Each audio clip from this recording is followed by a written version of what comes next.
Allah Subhanahu wa taala, maka itu adalah hal yang sangat penting yang perlu kita perhatikan. Walayalil ashar wasyafi wal watr. Asy-syafi' dalam hal ini ulama tafsir mengatakan bahwasanya yang dimaksud asy-syafi' adalah hari Arafah. Dan juga awal watr adalah yang dimaksud yaitu adalah hari penyembelihan, Yaumul Nahar. Jadi hari Arafah ini mulia sekali, bahkan banyak sekali keutamaan dan fadilah pada hari Arafah. Bukan hanya kita berpuasa, dan puasa kita insya Allah tentunya dalam hal ini diberikan balasan, yaitu adalah diampuni dosa-dosa 1 tahun sebelumnya dan 1 tahun yang akan datang. Betapa cintanya Allah Subhanahu wa taala kepada kita. Selain daripada diampuni dosa-dosanya, di hari Arafah juga banyak sekali orang-orang yang dibebaskan dari api neraka. Jadi pada hari tersebut Allah mengampuni dosa-dosa ya hamba-hambanya yang mungkin bermaksiat dan sebagainya, dia dibebaskan ke dalam neraka, tapi dibebaskan pada hari Arafah.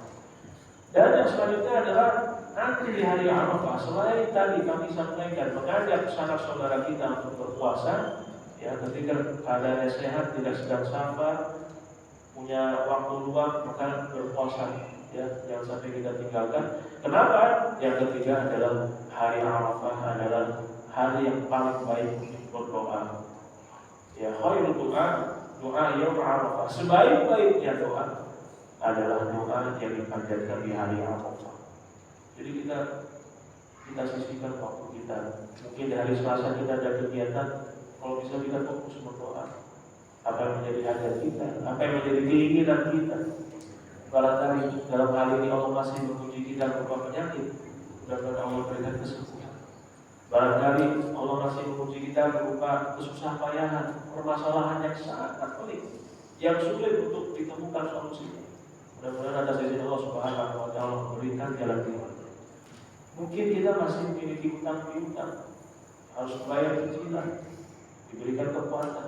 Mudah-mudahan Allah Subhanahu wa taala memudahkan kita untuk melunasi hutang piutang kita. Maka tadi hari-hari 10 hari dan juga di hari Arafah nanti, marilah kita banyak berbanyak doa kepada Allah Subhanahu wa taala. Karena waktunya sangat mustajab. Jamaah bagi Allah Subhanahu wa taala, maka ibadah yang selanjutnya dan alhamdulillah juga dalam kali ini saya sedang mengamalkan ya bagi yang berkurban, maka sejak dari tanggal 1 kemarin kita menahan terlebih dahulu. Menahan untuk apa? Untuk tidak memotong kuku dan juga mencukur ataupun membersihkan bulu di tubuh kita. Ya, kenapa? Karena ini merupakan amalan yang sunnah, sangat dianjurkan. Jadi marilah kita jaga sampai kapan? Kalau ditanya Ustaz, ini sampai kapan kita jaga seperti ini? Sampai hewan kurban kita disembelih. Sampai hewan kurban kita disembelih, maka habis itu silakan kita potong kuku dan merapikan rambut yang ada di tubuh kita. Dan mudah-mudahan Allah berikan kemudahan sampai kemudahan. Jangan nama Allah Subhanahu wa taala. Yang selanjutnya adalah tadi selain daripada kehendak ataupun ingin berkurban, maka amalan yang paling baik yang nanti kita kerjakan pada tanggal 10 itu adalah berkurban. Bahkan dalam hal ini jika dibandingkan, ada seseorang yang bersedekah, ini kita lihat afdolnya, lebih baik yang mana? Khusus pada hari-hari di mana kita disunahkan untuk berkurban. Ada seseorang mau bersedekah misalnya 50 juta, ya untuk masjid dan sebagainya, ini baik sekali sunnahnya. Tapi pada konteks yang sama, di hari-hari ketika hari Yaumul Nahar, hari penyembelihan dan juga hari tasyrik, dibandingkan dengan orang yang berkurban, mungkin dalam hal ini ia menggunakan kurban kolektif sapi ataupun domba dan kambing, maka kalau disediakan lebih berat timbangannya orang-orang yang berkurban tadi. Dibandingkan dengan apa yang bersedekah yang mungkin nominalnya lebih besar. Ia bisa harusnya berkurban, tapi ia tidak berkurban. Ia bersedekah dengan jenis yang lain, ia memberikan kepada orang dengan nominal yang lebih tinggi. Maka dalam hal ini yang lebih berat timbangannya adalah mereka yang bisa berkurban. Bahkan Nabi SAW memberikan ancaman, barang siapa yang dia mampu untuk berkurban, tetapi ia tidak melaksanakannya, fala yang melakukan sholat, maka janganlah dekati musola kami atau tempat ibadah kami. Ajaran yang jelas Nabi Sallallahu Alaihi Wasallam mengingatkan kepada kita semuanya. Allah Maha memberikan rezeki. Betapa banyak doa kita dikabulkan. Kita bisa bertamasya, kita bisa pulang kampung. Allah cukupkan makanan untuk keluarga kita. Allah berikan rezeki yang berlebih, kita bisa menabung. Lalu pertanyaannya, kenapa kita tidak mau berkurban? Bahkan nantinya kita yakini ketika kita mengeluarkan harta kita untuk Allah Subhanahu wa Ta'ala, maka Allah akan ganti. Allah akan ganti yang lebih banyak. Maka kita masih memiliki kesempatan, Pak. Insyaallah, semoga Allah mudahkan kita untuk bisa melaksanakan kurban pada saat itu.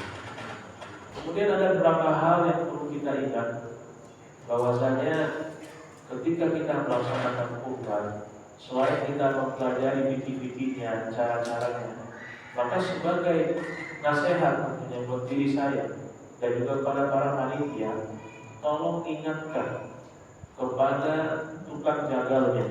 Misalnya panitia yang mendatangkan tukang jagal dari luar, maka jangan sampai, Pak, ini mohon diperhatikan, jangan sampai kulit dan kepalanya kita berikan kepada tukang jagal tersebut sebagai kompensasi. Misalnya ia meminta uang operasional, saya pakai transport ke sini untuk konsumsi dan sebagainya, ya sudah, dalam hal ini kami berikan saja buat bapak kulit dan juga kepalanya. Ini sama saja memperjualbelikan hewan. Kenapa demikian?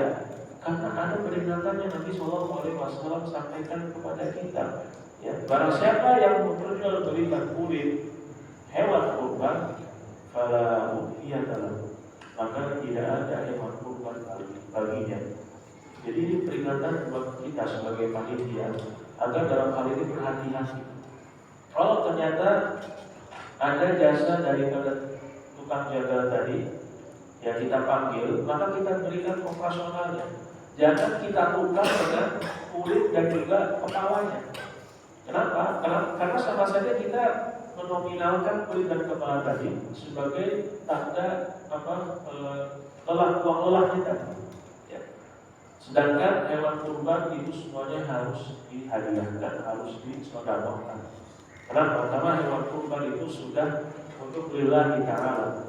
Allah Subhanahu wa Ta'ala mengatakan bahwasanya Allah itu tidak menerima darah, ya. Allah tidak menerima dagingnya, tapi yang Allah terima adalah takwa dari orang yang berkurban tadi. Kurban, kalau kita lihat dari literatur bahasa Arab, itu artinya bukan berkorban, tapi kurban itu adalah ia dekat kepada Allah Subhanahu wa Ta'ala. Qurba yaqrbu kurban. Jadi dengan ia berkurban, ia akan semakin dekat kepada Allah Subhanahu wa Ta'ala. Ya. Kenapa? Karena ia rela untuk mengeluarkan sebagian hartanya, ya, jalankan perintah Allah Subhanahu wa Ta'ala dengan menyembelih hewan kurban. Bahkan dalam hal ini nantinya semua wujud daripada kurban itu yang akan membantu kita di yaumil akhir kelak. Maka dari pesan kami, Pak, nasihat sampaikan kepada panitia agar jangan sampai kita memperjualbelikan daging kurban. Bahkan dalam hal ini kita perlu juga mengedukasi kepada penerimanya. Kurban, daging kurban itu tidak boleh dijual. Kadang ada beberapa orang itu, misalnya ia dapat sumber daging kurban dari mana-mana, kemudian ia jual dengan harga milik. Dalam fikih muamalah yang kami pelajari, akad jual beli seperti ini adalah akad yang batil. Kenapa? Karena daging kurban itu sudah dipersembahkan untuk Allah Subhanahu wa Ta'ala. Maka kalau sudah dipersembahkan, tidak boleh ia diperjualbelikan. Dalam hal ini baik yang menjadi panitia tadi misalnya memberikan kulit dan juga kepala sebagai tanda lelahnya, dan juga penerima. Jadi nanti misalnya dalam hal ini ada kupon yang kita telah bagikan, kita dakwah dulu. Bapak Ibu mohon daging kurban ini tidak boleh diperjualbelikan, silakan dikonsumsi. Kalau ternyata memang berlebih, ya sudah, silakan kasih kepada saudara yang lain. Tidak boleh kita minta dalam hal ini ada daging kurban, kemudian saya jual murah, maka jangan sampai kita akhirnya membeli hal seperti ini. Kita juga misalnya menjadi pembeli tanya dulu, Pak, ini daging kurban atau daging bukan kurban? Oh, ini daging kurban, Pak, saya jual murah. Kita yang beli juga ya. Kenapa? Karena ini akan jual belinya batil, fasid, ya rusak seperti itu. Jemaah rahmati Allah Subhanahu wa taala, maka menjelang sholat Isya ini marilah kita pertahankan ibadah kita. Ada satu hadis yang sangat membuat saya ingat dan juga bersyukur, kita dikelilingi oleh orang-orang soleh. Kenapa demikian? Karena kelak ada hadis yang menyampaikan bahwasanya orang-orang soleh itu mereka akan saling tarik menarik di yaumil akhir. Nanti ketika masing-masing sudah mendapatkan amal catatan dan dihisab dan sudah ditentukan nasibnya masuk ke surga dan juga neraka, maka di surga orang-orang soleh tadi meminta dan mohon kepada Allah Subhanahu wa taala, ya Allah, fulan dahulu kami hidup di dunia, ia sholat berjamaah bersama kami, ia berpuasa bersama kami, ia melaksanakan ibadah kurban bersama kami, ia juga membantu saudaranya juga, tetapi kami tidak jumpai